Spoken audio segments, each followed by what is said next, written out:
अस्सलाम वालेकुम। उम्मीद करता हूँ आप सब लोग खैरियत से होंगे। पिछले लेसन में हमने अपने से डेटा एंट्री फॉर्म में डेट की फॉर्मेट की सेटिंग की थी। उसके बाद इसमें वीलुकअप का फार्मूला लगाया था और सेल जो है उनको लॉक किया था और उसके बाद यहाँ पे ड्रॉप डाउन लिस्ट बनाई थी। इस लेक्चर में हम मैक्रो रिकॉर्डिंग करेंगे। मैक्रो रिकॉर्डिंग के ज़रिए हमारा जो यहाँ पे हम डेटा एंटर करेंगे वो हमारी मुतल्लिका शीट में खुद ब खुद चला जाएगा। तो उसके लिए ये मैक्रो रिकॉर्डिंग का तरीका पूरा मैं आपके सामने करके सिखाता हूँ कि मैक्रो रिकॉर्ड आपने किस तरह करना है। तो अब हम मैक्रो रिकॉर्ड कर लेते हैं। सबसे पहले हम जो है ना अपनी परचेज़ रिपोर्ट की मैक्रो रिकॉर्ड करते हैं। तो मैक्रो रिकॉर्ड करने के लिए आपने व्यू टैब में आ जाना है। इसमें आके सबसे एंड पे मैक्रो है, यहाँ पे आके आपने ये देख लेना। यहाँ पे ये रिकॉर्ड मैक्रो का ऑप्शन है, यहाँ पे आप क्लिक करके यहाँ से भी आप मैक्रो को रिकॉर्ड कर सकते हैं। और उसका दूसरा तरीका ये है, यहाँ पे नीचे रेडी का ऑप्शन है, यहाँ पे भी आके आप ऊपर क्लिक करेंगे तो यहाँ से भी आप मैक्रो को रिकॉर्ड कर सकते हैं। तो चलिए शुरू करते हैं। यहाँ पे ये मैक्रो का नेम पूछ रहा है, तो हम यहाँ पे अपने मैक्रो का नेम परचेज़ रख देंगे क्योंकि हम परचेज़ का कर रहे हैं। ठीक है, यहाँ पे अगर आप कोई शॉर्टकट की रखना चाहते हैं तो वो भी आप रख सकते हैं। मैं यहाँ पे रख देता हूँ। ये अब हमसे पूछ रहा है कि आप किस वर्क बुक पे रखना चाहते हैं। तो हम जो हमारी यही वर्क बुक है जिसपे हम ये काम कर रहे हैं, इसी का रखना चाहते हैं। अगर न्यू हो या पर्सनल मैक्रो वर्क बुक हो तो वो भी आप सेलेक्ट कर सकते हैं। तो इसका हम जिस वर्क बुक की रहने देंगे, यहाँ पे आप अपना इसके मतलब कोई डिस्क्रिप्शन लिखना चाहते हैं तो वो भी लिख सकते हैं। यहाँ पे आप क्या आप ओके करेंगे तो हमारी मैक्रो रिकॉर्डिंग शुरू हो जाएगी।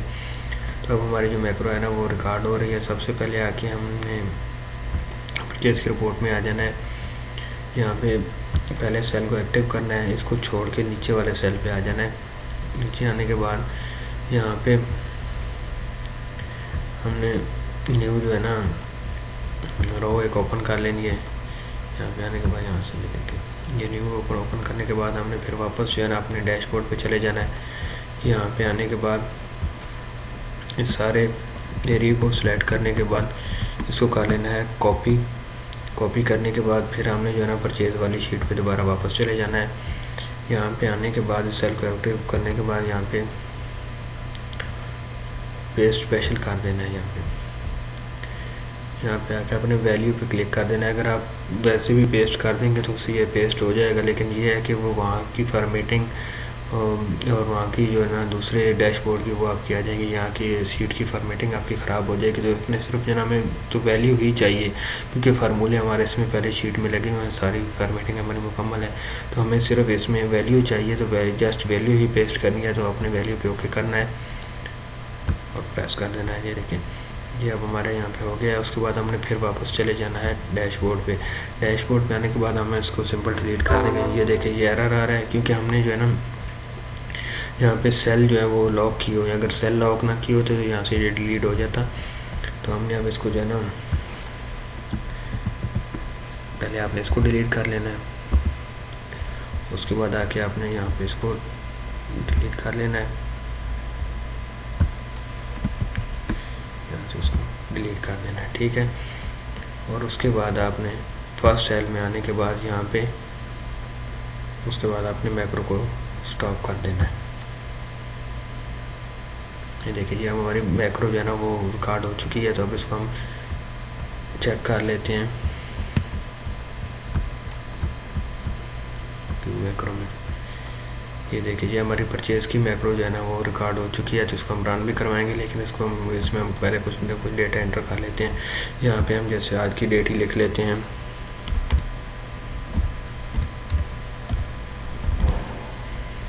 टैब प्रेस करेंगे, आगे हम कोड लिख देते हैं।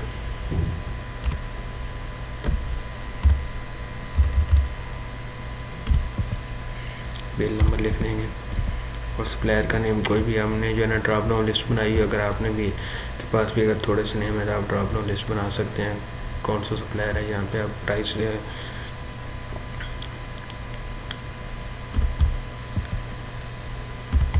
ठीक हो।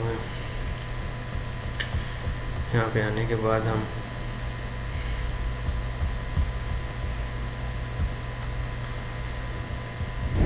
व्यू मैक्रो पे इसको रन करवा के देखेंगे। ये देखिए ये जो हमारी क्वांटिटी है ना ये सेम वहाँ से कॉपी होकर इधर पेस्ट हो गई है। और दोबारा जो है हमारा यहाँ पे डैशबोर्ड खाली है। मतलब ये हमारा डेटा एंट्री फॉर्म खाली है। हम यहाँ पे दूसरी एंट्री करेंगे और इसी तरह मैक्रो को रन करवाएंगे तो ये भी हो जाएगी। तो अब हम इस मैक्रो को जो है ना अपने इस बटन के साथ अटैच कर देते हैं ताकि हमें बार बार मैक्रो को उधर जाके रन ना करवाना पड़े। एक बटन से जो है ना हमारी एंट्री हमारी मुतल्लिका शीट में चले जाएगा। तो हम परचेज़ वाले बटन पे राइट क्लिक करेंगे और यहाँ पे आके साइन मैक्रो का आपको लिखा हुआ नज़र आएगा। यहाँ पे आपने क्लिक करना है। जिस मैक्रो को आपने उसके साथ अटैच करना है वही आपकी जो है ना वो उसके साथ अटैच हो जाएगी। यहाँ पे हम इसको क्लिक करते हैं, सेलेक्ट कर लिया हमने परचेज़ की और उसके बाद उसको ओके कर देना है। तो अब हम यहाँ पे कोई भी एंट्री करेंगे, जैसे मिसाल के तौर पे कोई और एंट्री कर देते हैं।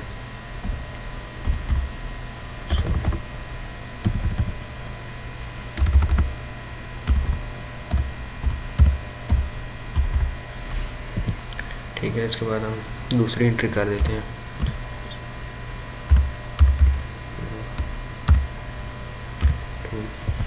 Bill number 2, supplier number, supplier का नेम लिख देंगे, सॉरी यहाँ पे सप्लायर का नेम लिखा है।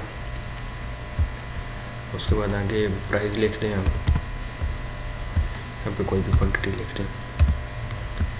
ठीक है, उसके बाद हम यहाँ पे आने के बाद सिंपल परचेज़ पे एक दफ़ा ओके प्रेस करना है आपने। ये देखें अभी यहाँ ये वाली एंट्री परचेज़ वाली शीट में चली गई होगी। ये देखें ये जो हमने दूसरी एंट्री की थी ये भी हमारी परचेज़ वाली शीट में आ गई है। उसके बाद हमने फिर वापस चले जाना है अपने डैशबोर्ड में। यहाँ से भी आप जा सकते हैं डैशबोर्ड में। तो यहाँ पे आके आपने कोई और एंट्री कर देनी है। इस तरह जितनी भी आप एंट्रीज करते जाएंगे ये आपकी एंट्री उससे आपकी जो है ना ये परचेज़ वाली शीट है इसमें जाती जाएगी और सारा कुछ जो है ना आपका यहाँ पे ऑटोमेटिक तरीके से होता रहेगा। आपको कुछ भी जो है ना मैनुअल तरीके से करने की ज़रूरत नहीं पड़ेगी। तो इसी तरह हम यहाँ पे सेल का मैक्रो भी रिकॉर्ड कर लेते हैं। तो यहाँ पे नीचे में रिकॉर्ड मैक्रो पे आएंगे। यहाँ पे आने के बाद आपने यहाँ पे लिख देना है सेल का, लिख देंगे कि जब हम सेल का रख रहे हैं तो यहाँ पे हमें कोई भी शॉर्टकट कीज़ का लगा देते हैं। जो वो लिख देता हूँ मैं, जिस वर्क को भी रहने देंगे, डिस्क्रिप्शन हमने लिखनी है तो ठीक है, नहीं तो रहने देंगे, ओके प्रेस कर देंगे। और उसके बाद हमने चले जाना है सेल वाली रिपोर्ट में। यहाँ पे आने के बाद पहले सेल को एक्टिव करना है, उसके बाद इसी तरह नीचे वाली रो पे आ जाना है। और नीचे वाली रो पे आने के बाद हमने यहाँ पे न्यू रो इंसर्ट कर लेनी है। जो हम वर्किंग कर रहे हैं सेम इसी तरह हमारा मैक्रो भी बाद में वर्क करेगा, क्योंकि ये हमें बार बार नहीं आके यहाँ पे रो इंसर्ट करनी पड़ेगी, कुछ भी नहीं करना पड़ेगा। तो ये हमारा जो है ना खुद बहुत सारा कुछ मैक्रो के ज़रिए ही होता रहेगा, क्योंकि जिन लोगों को VBA कोडिंग नहीं आती वो मैक्रो के ज़रिए ये सारा काम सीख सकते हैं। तो इसको हम यहाँ पर सेलेक्ट करेंगे। सेलेक्ट करने के बाद इसको यहाँ से कॉपी कर लेंगे, सारे एरिया को जितनी हमारी चीज़ें हैं। कॉपी करने के बाद आपने फिर जो है ना अपनी सेल वाली रिपोर्ट पे आ जाना है।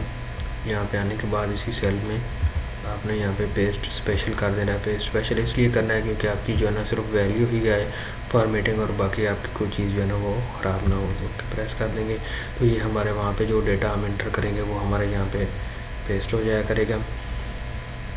फिर हमने वापस डैशबोर्ड में आना है और यहाँ पे आने के बाद हमने सिर्फ उन चीज़ों को डिलीट करना है जहाँ पे हमारा कोड नहीं लगा, फार्मूला नहीं लगा हुआ। तो यहाँ पे इसको हम डिलीट कर लेंगे और उसके बाद इसको भी डिलीट कर देंगे यूनिट पे, क्योंकि हमारा फार्मूला लगा हुआ है जिसको हम डिलीट नहीं करेंगे। और आगे 2 एंट्रीज को भी डिलीट कर देंगे। ठीक है, डिलीट करने के बाद हमने फिर जो नई एंट्री जहाँ से शुरू करनी है, ज़री सी बात से डेट से शुरू करनी है, तो हम यहाँ पे सेल को रख के उसके बाद मैक्रो को स्टॉप कर देंगे। ठीक है, मैक्रो हमारा स्टॉप हो गया। अब इसके बाद हम जाके अपने मैक्रो को देख लेते हैं।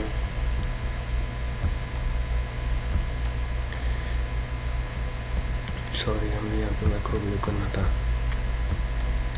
ये देखें, ये हमारा जो है ना सेल की मैक्रो भी रिकॉर्ड हो चुकी है। इसको हम असाइन करा देते हैं अपने बटन के साथ।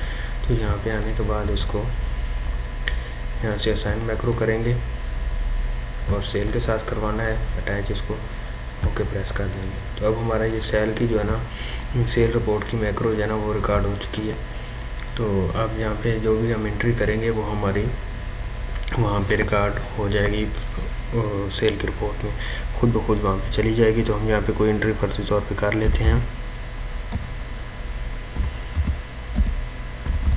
अगर आप यहाँ पे ऑटोमेटिक डेट डालना चाहते हैं कि जो आज की डेट है वो खुद आ जाए, तो उसके लिए हम यहाँ पे फार्मूला भी लगा सकते हैं। अगर आप डेली का काम डेली करते हैं तो उसके लिए आप यहाँ पे वो फार्मूला भी लगा सकते हैं, वो भी मैं आपको सिखा दूँगा। यहाँ पे हम कोड लिख लेते हैं। यहाँ पे बिल नंबर लिख देंगे और यहाँ पे अपना सप्लायर का नेम लिख देंगे।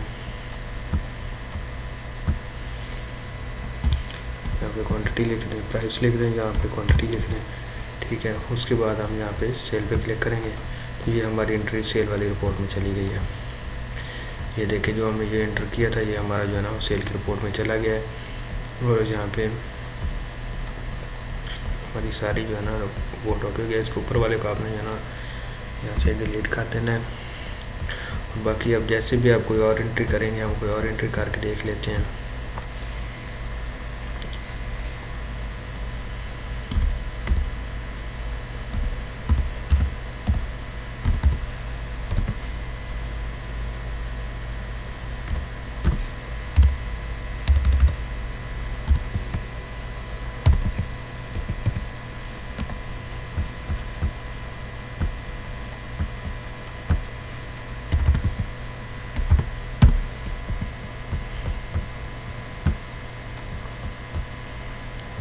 ये देखिए हमारे ऊपर वाली ये भी एंट्री दूसरी भी आ गई है। ठीक है, तो हमारी रिपोर्ट इसी तरह जो है ना रूटीन के साथ चलती रहेगी। हमें कोई भी जो है ना वो करने की ज़रूरत नहीं पड़ेगी, खुद बहुत सारा कुछ हमारा यहाँ पे ऑटोमेटिक तरीके से आता रहेगा। तो इस शीट में हमारी एक जो है ना गलती है, हमने जो है यहाँ पे ये देखे ना ये जो सप्लायर नेम है ये यूनिट की जगह पे आ रहा है, यूनिट क्वांटिटी की जगह पे आ रहा है और प्राइस जो है वो आगे जा रही है और टोटल अमाउंट में जो है ना वो क्वांटिटी जा रही है। इसको जो है ना हम यहाँ पे एक मिस्टेक किया है कि यहाँ पे सप्लायर का नेम हमने शीट में नहीं लिखा, तो वो हम यहाँ पे ना सप्लायर का नेम यहाँ पे कॉलम इंसर्ट कर लेते हैं, वहाँ पे सप्लायर का नेम लिख देंगे। यहाँ पे आने के बाद इंसर्ट कॉलम करेंगे और यहाँ पे हम लिख देंगे सप्लायर नेम।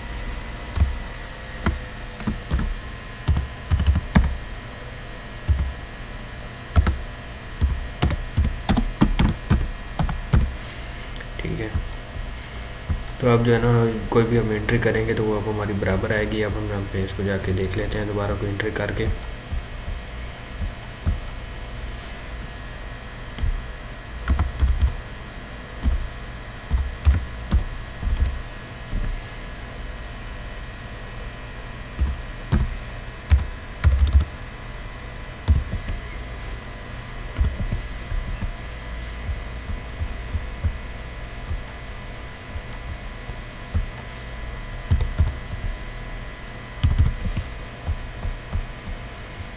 चलिए क्लिक करेंगे। अब हम जाकर सेल की रिपोर्ट में देखते हैं तो ये देखें ये अब हमारी जो है ना वो सारा ठीक हो गया। ये बिल नंबर आ रहा है, यहाँ पे जो है ना सप्लायर का नेम अपनी जगह पे आ रहा है, पीसेस यूनिट के नीचे पीस आ रहे हैं, ये आ रही है जो क्वांटिटी आ रही है उसके आगे इसकी जो प्राइस आ रही है। तो जब हमारा जो सॉफ्टवेयर है ये तैयार भी हो चुका है और ऑटोमेटिक जो है ना वर्किंग के लिए तैयार भी है। उसके बाद जो इनवाइस है वो मैं आपको बनाने का तरीका बताऊंगा कि आपने इनवाइस किस तरह बनानी है, वो इंशाल्लाह अगली वीडियोस में मैं आपको इनवाइस का तरीका भी बताऊँगा। और बाकी इसको हम अपडेट ऐसा ऐसा करते रहेंगे और वीडियो कोडिंग भी मैं आपको सिखाऊँगा और उसके लिए हम जो है ना अलग से एक यूज़र फॉर्म बनाएंगे और उसमें हम जो है ना वीबीए कोडिंग करेंगे।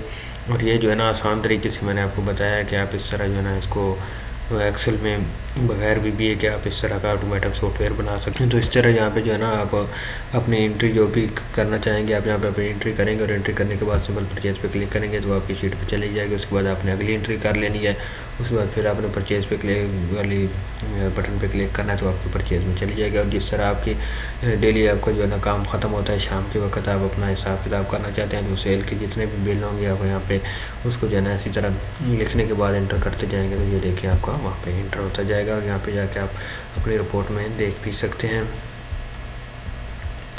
ये देखिए ये परचेज़ की हमने एंट्री किया है क्योंकि एमपीटी किया है तो यहाँ पे खाली शो होगी। यहाँ पे भी हमने जो है ना खाली सिर्फ एंटर किया है तो यहाँ पे खाली शो होगी। जब अगर हम कोई चीज़ जो है ना लिख के करेंगे तो वो हमारी बाकायदा रिपोर्ट बनती जाएगी और उसका प्लस माइनस होने के बाद हम यहाँ पे अपना स्टॉक भी मेंटेन कर सकते हैं। यहाँ पे देख सकते हैं कि हमारा बैलेंस कितना बच गया है, कितनी सेल हुई है, कितनी परचेज़ हुई है और ओपनिंग बैलेंस कितना था, ये सारी हम यहाँ पे कर सकते हैं। और यहाँ पे ऊपर बटन बने हुए हैं, यहाँ से आप अपना किसी भी शीट में जाना चाहते हैं तो यहाँ से भी आप जा सकते हैं। जैसे ये है आइटम लिस्ट में आप जो आपके नए आइटम कोड आपने कोई आइटम नहीं परचेज यहाँ पे लिया है वो आप रख सकते हैं। तो उसके बाद ये तकरीबन जो है ना सॉफ्टवेयर आप अपडेट हो चुका है, उसमें जो बाकी जो चेंजिंग है और ये बाकी जो इसको अपडेट करना है तो हम इंशाल्लाह इसको अपनी नेक्स्ट वीडियो में करते रहेंगे। अगर आपको कोई इस बारे में किसी चीज़ की समझ नहीं आई तो वो आप मुझसे कमेंट करके पूछ सकते हैं और मुझे बता सकते हैं कि आपने ये चीज़ें मिस की हैं और इस चीज़ की हमें समझ नहीं आई, तो वो आप दोबारा बना दें तो उन पर मैं दोबारा वीडियो बना दूँगा। तो उम्मीद करता हूँ आपको मेरी वीडियोज़ अच्छी लगी होगी। अगर अच्छी लगी हैं तो मेरे चैनल को सब्सक्राइब कर लें, मेरी वीडियोस को दोस्तों के साथ शेयर करें, लाइक करें, कमेंट करें। आपके ताउन का बहुत बहुत शुक्रिया। मिलते हैं नेक्स्ट वीडियो में, तब तक के लिए अपना ख्याल रखना। अल्लाह हाफिज़।